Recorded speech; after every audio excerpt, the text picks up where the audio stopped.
सब चल रही हैं। और कहाँ चली, जहाँ और उस समय भगवान शंकर अति शुद्ध स्फटिक के समान भगवान शंकर बैठे हुए हैं महाराज नंदी जी पे। और वेद शास्त्रों में महर्षियों ने धर्म कहा है, उस पर स्वागत और धर्मस्थल भगवान शिव जी संपूर्ण देवगणों तथा मनुष्यों से सेवित होकर मार्ग में चलते हुए अत्यंत शोभित हो रहे थे। इन सभी देवगणों मनुष्यों तथा गुणों के साथ अलंकृत हुए शिव जी पार्वती से विवाह करने के लिए बहुत सुशोभित हो रहे थे। हे नाथ, इस प्रकार मैंने शिव जी के वर यात्रा का प्रस्थान आपको वर्णन किया। अब हिमालय नगर में जो कुछ हुआ वो सुनिए। और इधर हमारे हिमालय नगर, बोल पार्वती मैया की जय हो, जय हो। गौरा मैया, गौरा मैया, गौरा मैया जय हो आए गौरा मैया। और यहाँ हमारे कितना आनंद है महाराज। तो ब्रह्मा जी बोले, शंकर जी की आज्ञा लेकर भगवान विष्णु ने पहले आपको हिमालय भेजा। नारद जी पहले जाते हैं और कह रहे हैं महाराज बारात आ गई। और हेमने वहां जाकर आपने विश्वकर्मा द्वारा रचित लज्जा की मुद्रा से युक्त अपनी कृत्रिम मूर्ति देखी। उसे देखकर आप भी विस्मित हो गए। सबसे पहले नारद जी खड़े, आपने कहा मैं नारद हूं कि ये नारद हैं। और और महामुनि विश्वकर्मा द्वारा बनाई गई अपनी मूर्ति को देखकर विश्वकर्मा का सारा चरित्र जानकर आप शांत हो गए। तत्पश्चात आपने स्वर्ण कलशों से, केलों से, खंभों से अत्यंत मंडित रत्न चित्रित हिमालय के उस मंडप में प्रवेश किया जिसका भी हमने वर्णन किया। वह मंडप अद्भुत नाना प्रकार के चित्रों से अलंकृत हजारों खंभों से युक्त था, हजारों खंभों से। उसमें बनी हुई वेदी देखकर आप आश्चर्य में पड़ गए। हे मुनि, हे नारद, उस विस्मय के कारण आपकी ज्ञान और बुद्धि नष्ट हो गई। ऐसा महाराज ऐसा होगा। क्यों, विवाह किसका है? महाराज बोले बाबा का, माँ पार्वती का। उस समय विष्णु आदि सभी देवता वहां पहुंच गए हैं। क्या विवाह हेतु श्वेत महल पर सवार होकर गणेश्वर से युक्त सदाशिव पधार चुके हैं? ये बात आप सत्य सत्य कहिए। ब्रह्मा जी बोले, हे मुने, विस्मित चित्त हुए आपके इस प्रकार के वचन सुनकर पर्वत हिमालय आपसे तथ्य युक्त वचन कहने लगे। हे नारद महाप्राज्ञ, अभी पार्वती के विवाह के लिए अपने गणों तथा बरातियों को लेकर शिव जी नहीं आए हैं।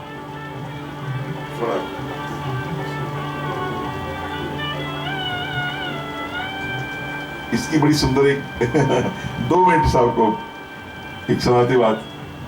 कहते वो जैसे आए ना तो पूछते हैं नारद जी से, विवाले जी सबसे पहले इंद्र है कि ये दूल्हा है कि नहीं महाराज, ये तो उनके छोटे से सेवक हैं, वो उनके ऐसे वो सब आने हैं। इतना प्रकाश हुआ, इतनी देर में हल्ला मच गया।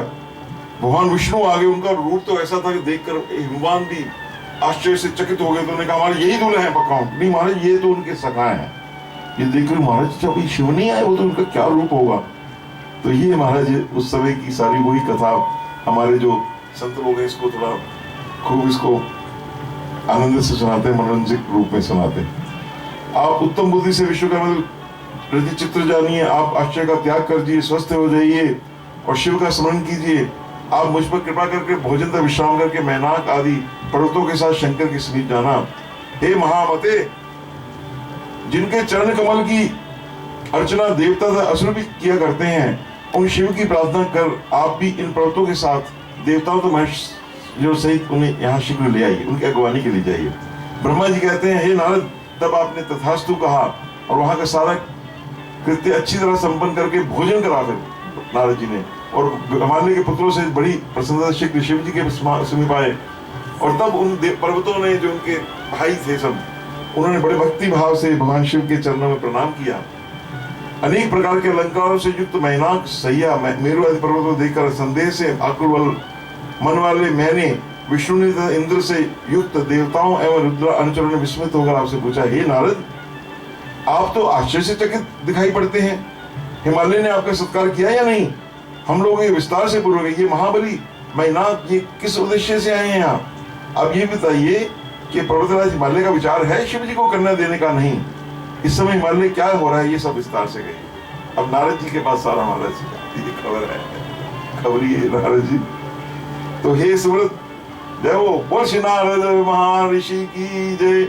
हम देवताओं के मन अनेक प्रकार के संदेह से ग्रस्त हो रहे हैं, इसलिए हम लोग आपसे पूछे, आप हमारा संदेह दूर करें। तो ये सुनकर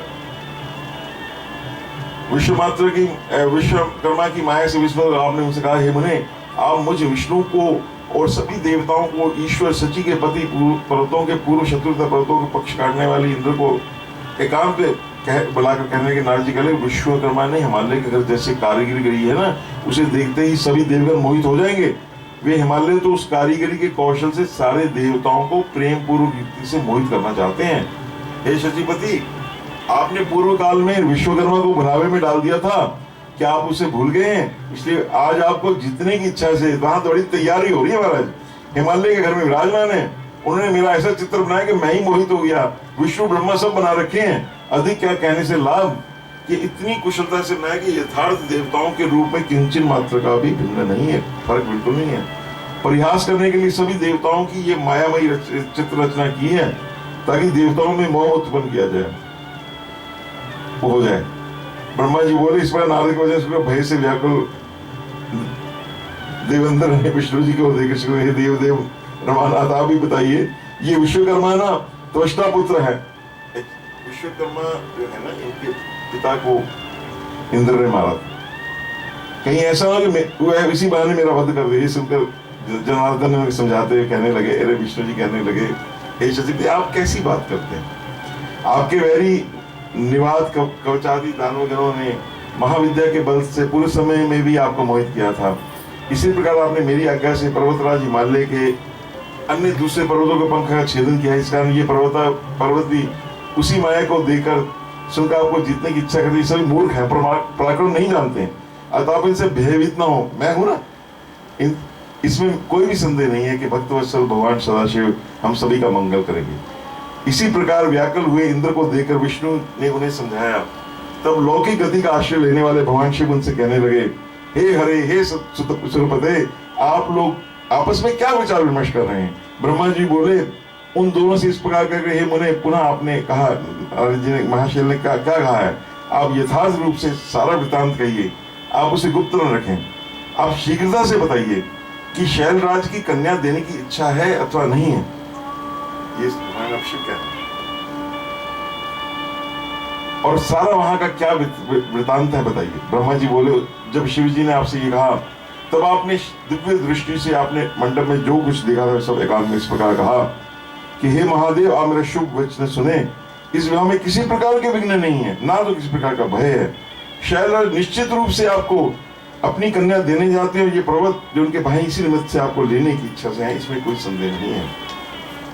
ये समझ, परंतु बात ये है वहां पे तैयारी बड़ी है। कुतूहलवश वहां सभी देवताओं को मोहित करने के लिए एक अद्भुत माया रची गई है। इसके अतिरिक्त वहां और किसी प्रकार विघ्न की संभावना नहीं है। हे विभो, महामाया करने वाले विश्वकर्मा ने हिमालय की आज्ञा से उसके घर में महान आश्चर्य मंडप की रचना की है। उस मंडप में विश्वकर्मा ने सारे देव समाज के चित्र का निर्माण किया। उसे देखकर मैं मोहित हो गया। नारद का वचन सुनकर लोकाचार करते हुए प्रभु शिव जी विष्णु आदि देवताओं से हंसते बोले, हे विष्णु, यदि पर्वत हिमालय मुझे अपनी कन्या देंगे तो आप यथार्थ रूप से बताइए कि मुझे माया से क्या प्रयोजन है। मैंने वो जो मर्जी करते रहे, मेरा तो काम है पार्वती को लेके आना। तो हे ब्रह्मन, हे शक्र, हे मुनिगण, हे दादो, आप लोग यथार्थ रूप से कह के वो कन्या दे रहे हैं ना, तो माया से क्या लेना है। न्याय शास्त्र के जानकर पंडितों ने कहा है कि जिस किसी उपाय से अपने साध्य को प्राप्त करना चाहिए, ये इनके प्रकार। अतः आप सब विष्णु आदि देवतागण इस कार्य सिद्धि की इच्छा शीघ्र चले। ब्रह्मा जी ने, शंकर भगवान का जो वचन होता है सबका समाधान कर देता है। देवताओं से इस प्रकार कहकर वाले जितेंद्रिय भगवान सदाशिव को कामदेव ने साधारण मनुष्य के समान अपने वश में कर लिया। इसके बाद शिव जी को आज्ञा से विष्णु आदि देवता एवं ऋषिगण भ्रांत तथा मोहित करने वाले हिमालय ग्रह की ओर आए, और उन देवताओं ने आप नारद को अन्य पर्वतों को आगे करके उस मंदिर की ओर प्रस्थान किया। इस प्रकार हर्ष से भरे हुए विष्णु आदि देवताओं, ये सब लोग शिव जी की आज्ञा से आनंदित होकर हिमालय नगर के समीप आ गए। बोल शंकर भगवान की जय।